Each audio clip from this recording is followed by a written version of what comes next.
Hello, welcome to Accounting 202. I'm Dr. Jeffrey Tickell from Indiana University, Pennsylvania, and what we're going to do today is work through our Chapter 11, Standard Costs and Variances, and we'll look at our homework as we go through that. Alright, so a standard cost is a budget for one unit of output, okay? And so we're looking at budgets, we're looking at output, and we'll also look at variances. Now, as we had with flexible budgets and static budgets, we have our favorable variances and our unfavorable variances. So in respect to costs, if the actual is less than the standard cost, that will increase operating income, and therefore it's a favorable variance. Whereas if the actual cost is greater than the standard cost, as in the budget, that will mean our operating income is less than budgeted, and therefore it's unfavorable. Okay, so when it comes to the standard cost, the components of a cost in manufacturing will be direct materials, quantity, price, direct labor, quantity, and price. Price is also referred to as the rate, labor rate, and then the overhead, which get divided into variable and fixed. Okay, so I'll go through question 1. And question 1 reads, Swift Corporation, or Swift Confections, Swirl Confections actually, is known for its rich dark chocolate fudge. Now this is S11.1 from your textbook. Swirl sells its fudge to retailers, and a unit of fudge is a 10-pound batch. The standard quantity for the ingredients, and we're just going to look at the direct materials, okay?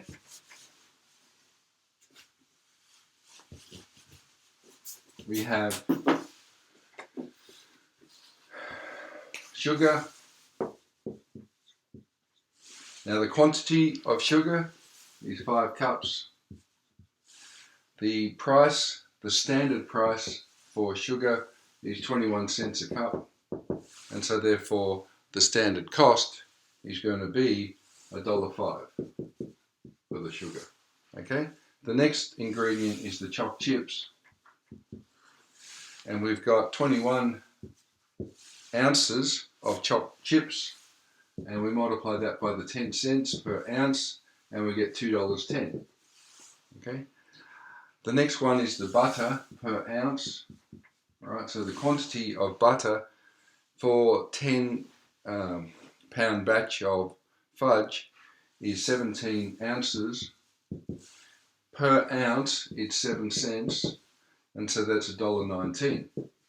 Okay, and then the evaporated milk,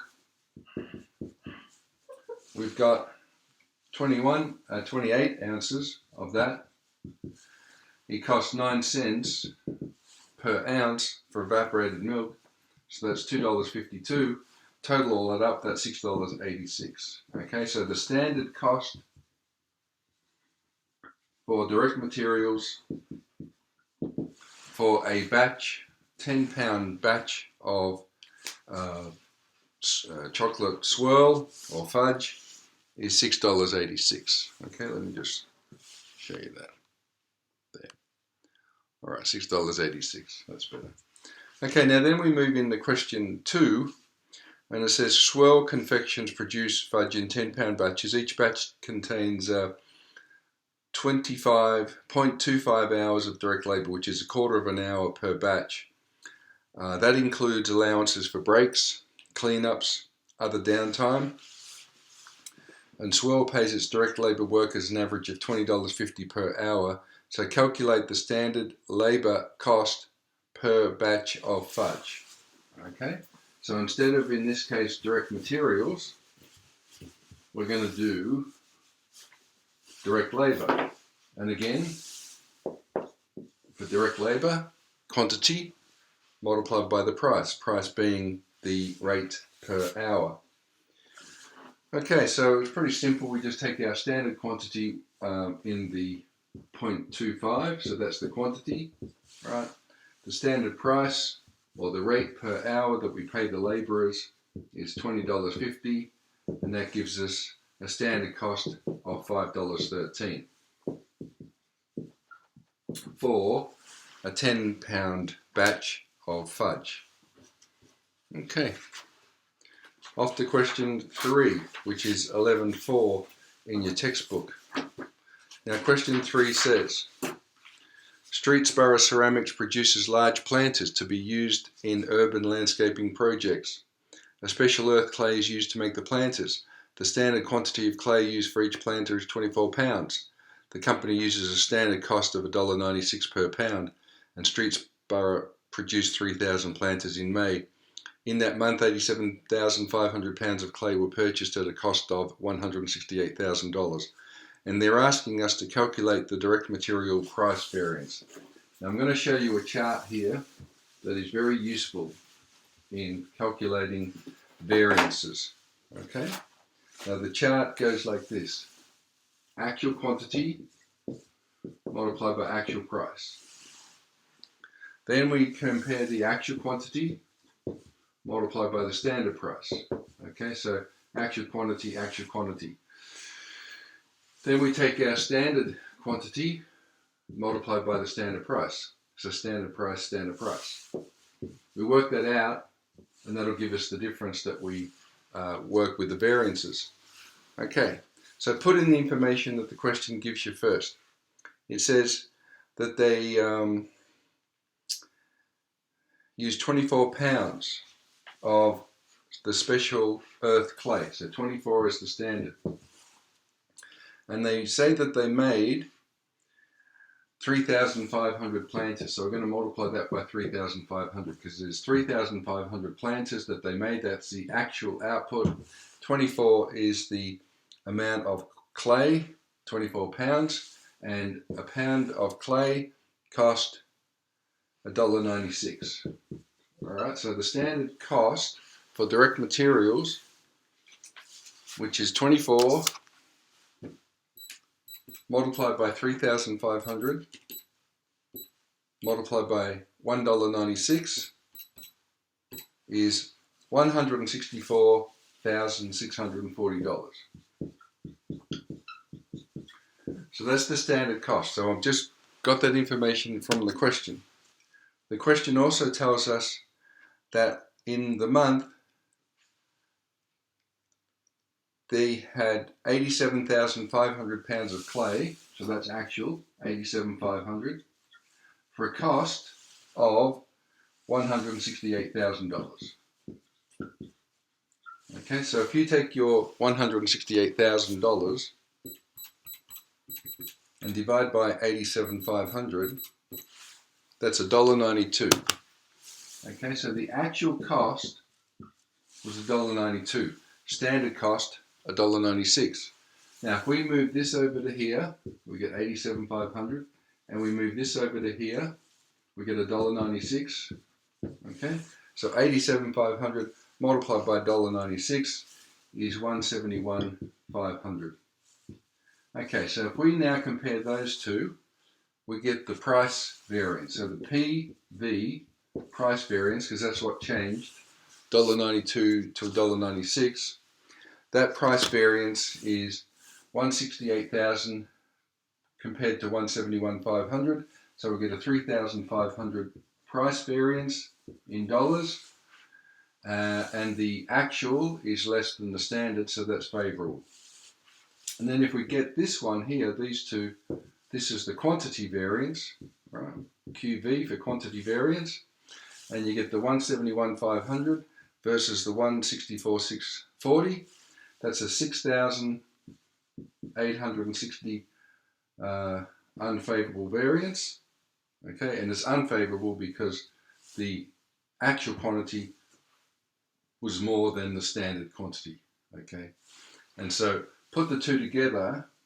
If you wanted to know the overall variance, one's favorable, one's unfavorable, find the difference between the two, and that will be 3,360. And because the unfavorable is more than the favorable, it's an overall unfavorable difference. Okay, and if you look at that, the difference between this one at the two extremes and this one, okay, those two, the difference between those two is 3,360. Now, to answer the questions that they ask in the homework, the direct material price variance is 3,500 favourable. The direct material quantity variance is 6,860 unfavourable. They don't ask for the combined amount. Okay. All right, so that's question 3. Question 4.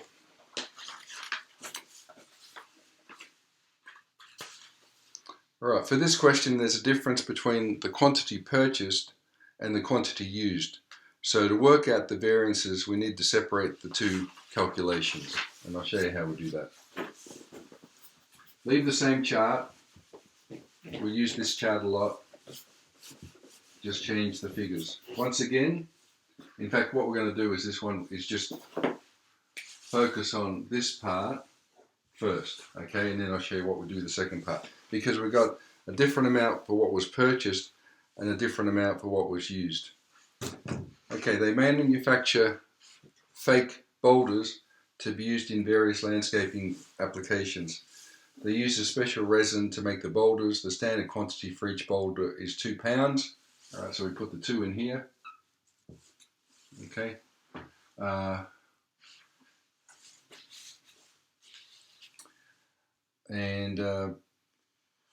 Sorry. Right. Okay, let's just go through this one again. This is question 4. All right. So we've got 2 pounds in a boulder. It cost $1.80 per pound, and they made 11,000. So we do 2 times 11,000 multiplied by $1.80. Okay. Now, that will then be, if I just do that on the calculator, 2 times 11 multiplied by $1.80 is 39,600. All right, so the standard cost of making 11,000 boulders is 39,600. Okay. Now, if we look at the actual quantity here in what they used, not what they purchased, I'll do what they purchased in a moment, we have to look at the 21,500, because it says here the company used 21,500 pounds. Let's just take this out. In their production, okay? So there's 21,500, and it's $1.80 standard price. Okay, so if we work that through, the 21,500 multiplied by $1.80 is 38,700. Difference between those two is $900, and it's favourable because the actual is less than the standard. Now, that is what was used, all right? Remember that. That's what was used, okay? So we're looking at this second half here to answer the first, in fact, to answer the second question. I've answered the second question first. What is the direct material quantity variance? The DMQ is 900 favourable.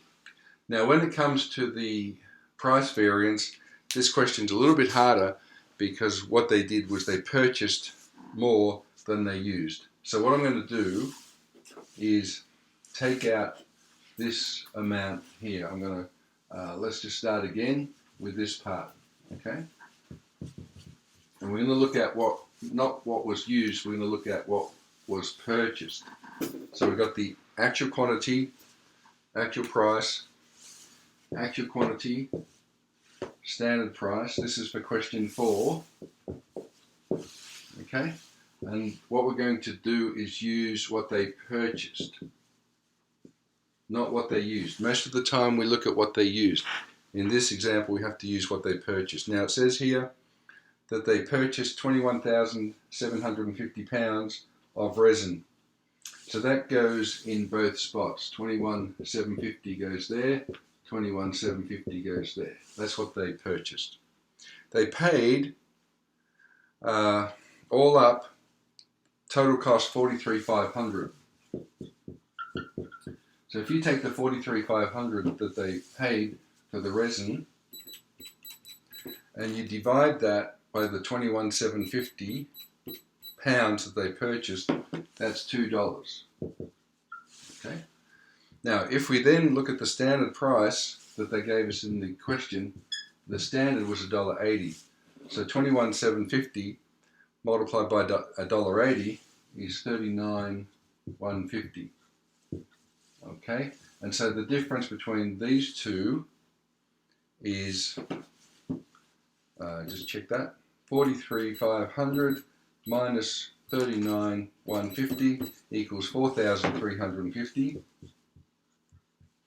And so that is the direct material price variance.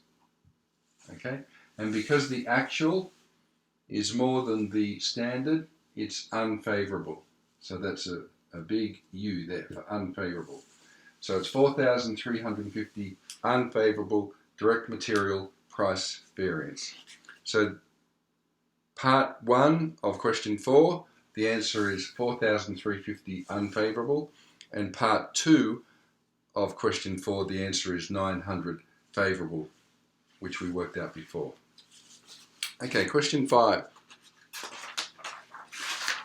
Now question 5 is question S11-6 from your textbook, and we have Edmonton performs oil changes, and the standard wage rate for an oil change is $17 an hour, and by analysing its past records of time spent on oil changes, the company has developed the standard of 18 minutes, which is 1/3, or 0.3 I should say, not a third, 0.3 of an hour per oil change. They did 1,600 oil changes in July. Total technicians worked a total of 310 direct labour hours at an average rate of $24 an hour. Compute the direct labour rate variance, compute the direct labour efficiency variance. Okay, leave that chart there. Question 5.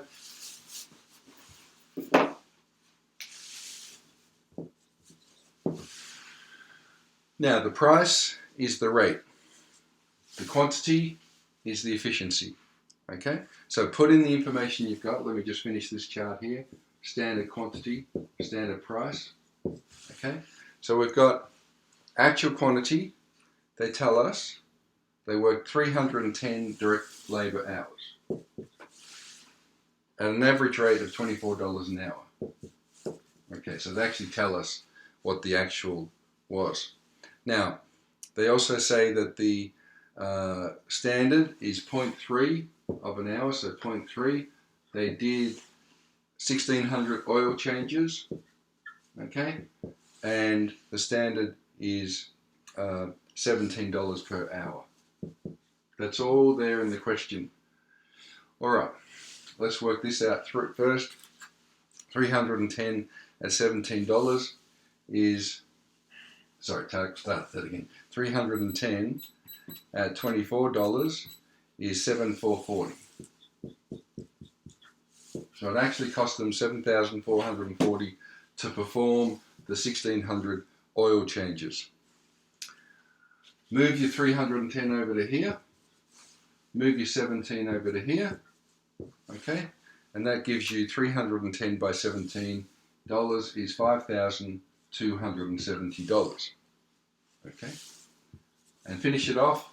The 0.3 multiplied by 1,600 multiplied by 17 is 8,160. All right, so what do we got? We've got the price variance, because actual price, standard price, that's the price variance. That's these two here. That gives us a price variance of $2,170, unfavorable, because the actual is more than the standard. And $24 versus 17, it's obvious that the variance would be unfavorable. And the difference between these two, which is the direct labor efficiency variance, the actual is 5270, the standard is 8160, so we get 2890 favorable, $2,890 favorable. If we wanted to, we could combine those, because sometimes it just says what is the direct labor variance, not so much the price variance or the efficiency variance. What's the direct labor variance? You got unfavorable there, favorable there. Find the difference between the two. That's 720, and because the favorable is higher than the unfavorable, favorable is the variance. And once again, you can always double check that and compare this one with that one. Okay? All right. Now, next question 6. Question 6 is same as S11-8 in your textbook, and we've got Shepherd Industries, and they produced 4,000 tables last month. The standard variable overhead rate used by the company is $24 an hour. Each table takes 0.3 machine hours. Actual machine hours used last month were 1170, and the actual manufacturing overhead rate